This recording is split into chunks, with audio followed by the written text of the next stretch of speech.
Peace be with you. And also with you. I am not a good person. Today I was at Presbytery, which is a regional meeting of my church body. Presbytery is basically a club, a guild I belong to because I'm a Presbyterian minister. I was there today because I was giving a presentation during an open space time. I was leading a conversation about my experience at Standing Rock while I was there. And I started thinking about the way that this sort of work ends up making me think about myself and other people think about me. Activism, social justice, it has a component of self-righteousness, right? It has an element of feeling good about yourself because you're doing something that other people think is noble, and other people then look at you and tell you that you're good, you're a good person. People today told me, Eric, you're a good person. But I'm not. Really, seriously, I'm not. I can feel how when people start to give me compliments like that, it pulls on the ego and it starts to become my reason. It starts to supplant whatever other reasons I had for doing that noble thing in the first place. Which on the one hand, so what, right? Nobody ever does anything for perfectly pure motives. Does it matter if you're doing good things with less than perfectly altruistic motives? Maybe not so much.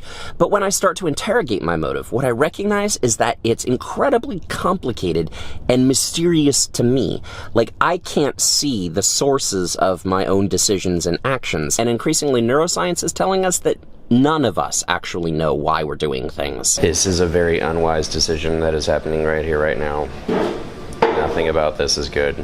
I haven't eaten all day. This is the first thing and probably the only thing I'm going to eat today. In the West, we operate from a Platonic conception of self, as if we were sort of rational decision-making machines in command of our own destiny, and our brains were really a possession that we could use, something that we could instruct what to do, and our histories were made up out of the composite of the decisions that we made, and therefore our identity, who we are, was something that we were in control of, something that we created over time through those collection of decisions. So it makes sense in our culture to talk about our brain as a possession. Like, I don't have a dollar to my name, an acre of land, a troop to command, a dollop of fame.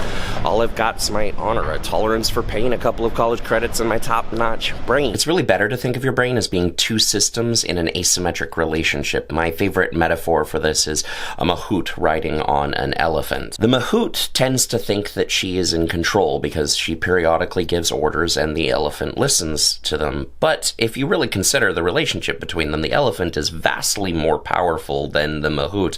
And if the elephant really wanted to, the elephant could go whatever direction it wanted, and there wasn't much the mahout could do about it. In fact, this mahout is really lazy and tends to only be awake for like an hour of the day, so the vast majority of the time, the elephant is actually in control, deciding how to get around the trees that are too big to knock down and which trees are small enough to knock over, and so on and so forth. Furthermore, this elephant doesn't make decisions entirely in a vacuum either. This elephant is shaped naturally by the environment around it. There are mountains and lakes and rivers and things which are obstacles which are too big for the elephant to go through, so the elephant has to go around them. Then there are some paths which have overwhelming temptations on them, food and sex and things like that, and other paths which are, off-putting and unpleasant. There's bad smells, there's noises, things the elephant doesn't want to have to deal with, so the elephant doesn't choose to go there.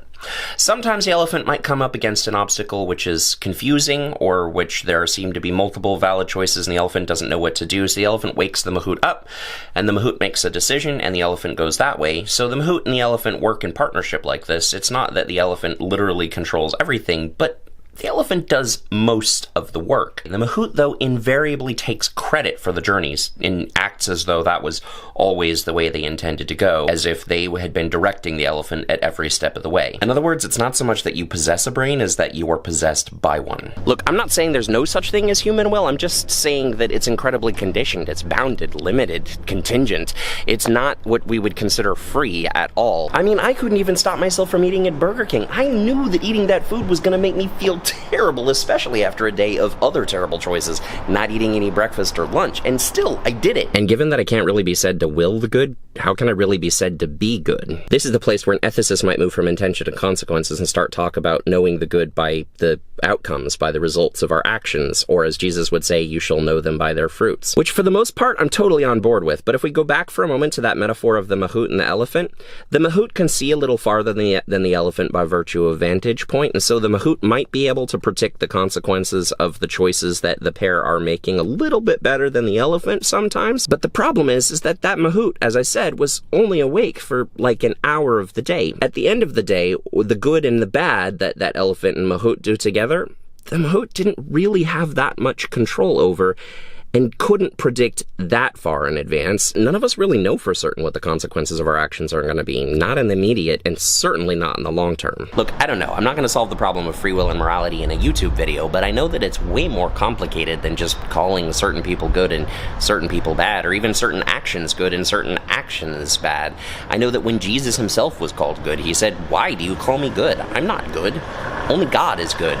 It seems to me that it's better for us to, instead of paying attention to that mahout and that elephant and trying to decide if they're good, to look at the terrain around them. Look at the mountains and the rivers and the trees and the things that shape the behavior of that elephant and that mahout, which put them into certain paths and determine certain trajectories of their lives, and therefore the impact that they have on their environment around them, and start to ask questions about how we can put ourselves and our neighbors and everyone else around us into situations which conduce toward the good for everyone, rather than trying and make ourselves into individualistic moral heroes. I want to live into a world that's good and beautiful, and I know that feeding my ego by focusing on my own goodness, or lack thereof, isn't going to get me there. Well, here we are, my first video with the new camera, and I'm really happy with the results, and I haven't even begun to play with its settings and to learn how this thing really works yet.